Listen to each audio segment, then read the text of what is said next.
The Love Talk Show on Liberty Radio. Tonight we'll be talking about the internet and cheating. Yes, of course, betrayal is not a modern thing. We know that infidelity is around since the world is world. We can even remember since from the times of Jesus, when Judas betrayed on Jesus. So we can see that this is not a new thing, right? Mm-hmm. But unfortunately nowadays, with the internet, that definitely brought incredible benefits to our modern life. How many things we are able to achieve thanks to the internet, thanks to the speed of communication that we achieve, the speed of the exchange of information that we have nowadays. That's amazing. That's amazing. In this time, it's very easy to betray, cheat. Yeah. Why? Because you can cheat your partner inside your house, inside your home. Look at this. In that time, it was not like that. If the partner wants to betray, what you have to do? Have to go out. Yeah. If they want to have an affair, they have to have the courage to go out and find someone and talk and have that face to face. But today is very easy. Yeah. You can even stay together, sleep together in the same bed, and then you can do this. People, they can begin an affair without stepping out of their house. It's true. Very dangerous. It's very, very, very complicated nowadays. But it's not impossible for you to overcome that. So let's watch now this very, very interesting report that our production prepared for us tonight. The internet has the power to make people connect to each other, but at the same time, if not used appropriately, it can also be the reason for relationships to be destroyed.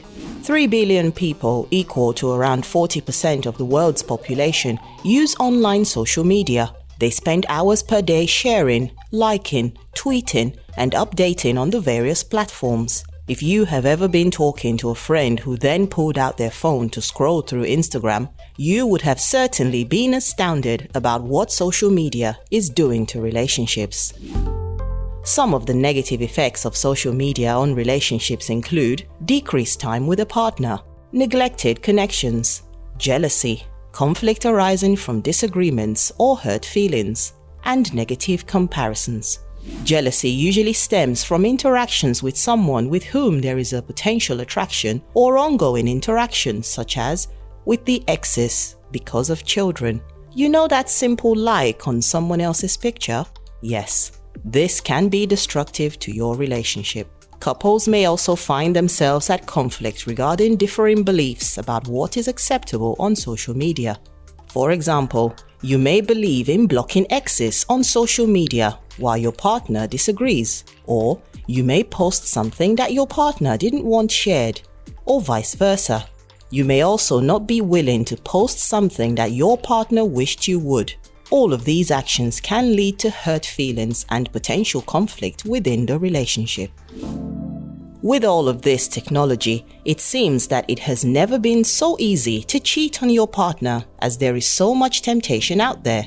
This is what makes people constantly worry about what their partner could be hiding. In addition, this is not the only problem of social media. Human beings in this day and age only want to show their happy and so-called perfect life on there.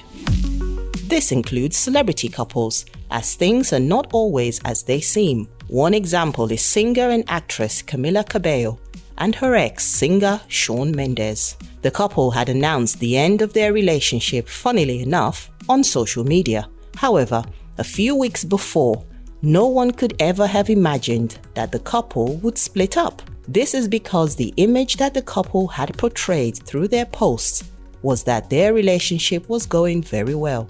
It appeared, however, that in real life, this was completely different. According to a source, it was Shawn Mendes who initiated the breakup conversation with Camila, and that she was left very upset over the split. The reason for the breakup was that their relationship was getting stale and complacent. and that they were better off as friends. This was a big shock and surprise for all those who follow the couple's perfect virtual world. Scrolling through social media all day is unfortunately not a difficult habit to pick up. Whilst these platforms can offer helpful resources, they can also lead to jealousy, mental health issues, and unrealistic expectations in relationships and life in general. How about you? Have you been careful enough to not let the virtual world get in the way of your life in the real world? When people they start getting involved to these so-called adventures, these online adventures, the second life, and all of these things, getting into, chats, these chat rooms, apps, and all of these things, they start having, they start growing a serious problem in their lives, right? Yeah, even those who are single. Oh, yeah. It's not just, for those who are married, you have to be careful. But for you single, because what happened, maybe you are there whole day, checking on Instagram, and then you stop to live your real life to live a fake life. Mm-hmm. Or maybe it's not fake life, but you stop your life to check in the others' lives. Yeah. Mm-hmm. You are there, just, nice. Oh no, how she's happy. Oh, she's beautiful. Mm-hmm. Look at this, look at that, look at this house. You are always checking other lives. Exactly. And then you stop living your own life. So this is a problem also for those who are single, or maybe you are there, just, lamentation about another couple. You see there, and then you start to be envy also. Oh, I want to live this life. Mm-hmm. I don't have no one by my side. Yeah. So let's go now to the streets and see people's opinion about it. How internet is impacting relationships nowadays. Do you think people expose too much of themselves on social media? Sometimes, maybe, yeah. I'm not sure, yeah. Yeah, sometimes no. Sometimes people are looking for approval, and it's complicated because social media is most a fake word. People try their best to show they're amazing and show all the beautiful life, but I don't know if it's exposed or it's just trying to make up or cover the reality. Social media is a place where you can find anything about anyone, where you live, and people are doxxed regularly. In my opinion, pretty toxic and not good for people. Depends what you're doing with it, I guess, really, because it's useful and it might not be useful. I think there's something came out yesterday. We're doing more and more, aren't we? 5 hours a day on your phone, on your mobile, at least. So, yeah, I think we probably do expose ourselves to much media, but it depends how you use it. When you are too much time in social media, you just feel a little bit sad because you think, oh my God, everybody's having an amazing time. Their lives are, exploding. Everybody's been famous and successful, and I'm here. Sometimes you can have the wrong idea if you just believe in what you see in social media. It's like, even what I post is just what I want people to know about me. It's your little reality you create, or it's what you want people to know. I think a lot of people are going through ways of making themselves feel better about themselves. It's like makeup. We know the reality is different. I mean, there's also just like, mental health as well. So the reality of what they post is sad because it's like they live a totally different life to what they do. It's a brand, like that's how it's used. Like you're essentially creating your own brand of yourself. So everything that you post on there is kind of cleaned up, either digitally or like just through what you choose to present. People create their own realities on when they post, generally. So I think it's interesting when you see somebody in real time compared to what they are on socials. You can have a very different person. Do you personally post all the good things as well as the bad things that happen to you in your everyday life? No, only the good. I wouldn't put, I wouldn't post the bad. Like it would, I wouldn't see the purpose in that particularly. Normally I post a lot of my struggles, or sometimes I post the nice picture and then everything that I have to do to go there. I try to share with people what I feel, my concerns about, life, society, being an artist. I used to. I don't anymore. I tend to sort of post quality things rather than quantity. and I show a lot of like reality of like who I am. I have posted like bad stuff, or if I've been sad or happy. Try to have some kind of balance and keep it a bit real, you know, but it's still you're still choosing what I want to post, whether it's exposing negative things or positive things. It's still a choice of mine. You've got this whole kind of success, the success of people at a younger age than you. Like all of this stuff kind of builds on what you see as your self-worth. So of course, if you're constantly exposed to all these, only the positives in everyone's life, you're going to feel inferior. Yes, as this guy said, you know, people, they are trying to create a new brand. Their life is like a brand, and they're trying to sell it, you know, with a good image, you know, saying, oh no, can you see how good is my life? And it's, you know, when they were asked about what they usually post on social media, of course, all of them, and I can imagine, you know, 99% of people that they are on social media, they will never be posting their daily failures, their frustration. There are people that they do that. They do, you know.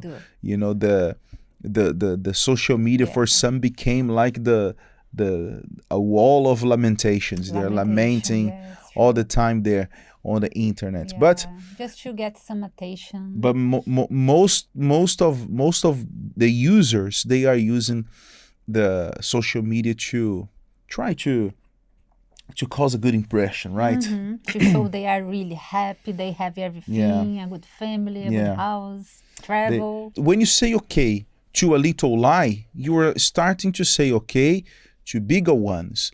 When you start to say okay to little bad behaviors, you are opening a door to big and, you know, behaviors that, of course, they will cause a serious damage to your life and also to your relationship. And you who are single, you can avoid this problem even before it started. Actually, if you are avoiding because you are impeding it to happen in your life. You know how? Perhaps you think, but if I'm alone, how can I stop something if I don't have someone to cause, you know, a problem in my life? Very simple. When you start doing that yourself, as Karina said, you know, about, you know, putting some boundaries.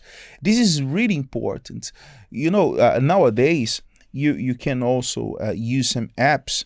I'm pretty sure that also in Android, Shad is more the Android guy, that they will help you to control the time you spend on social media, the time you're spending, you know, checking your account, you know, your Instagram, Facebook, Twitter, or whatever. So these things that will help you, you know, to put some boundaries.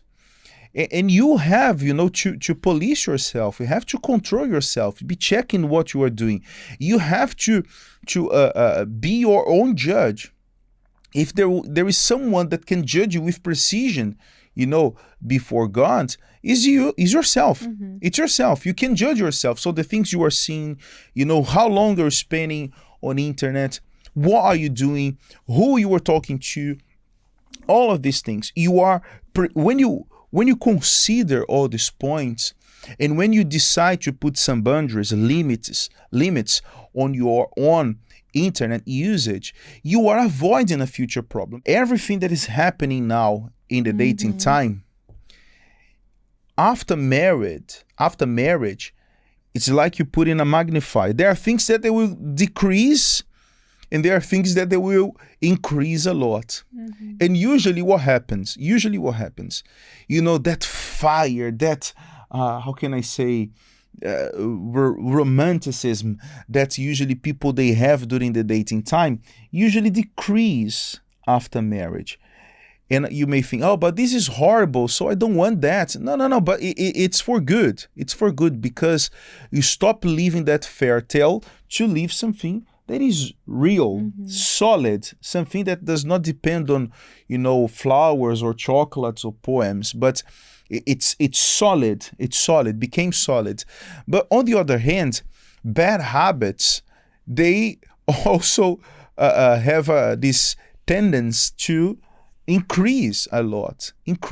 So little things that is bothering you now, is better for you to resolve it right now, because trust me, later on, those things, they will be even worse. The Love Talk Show on Liberty Radio.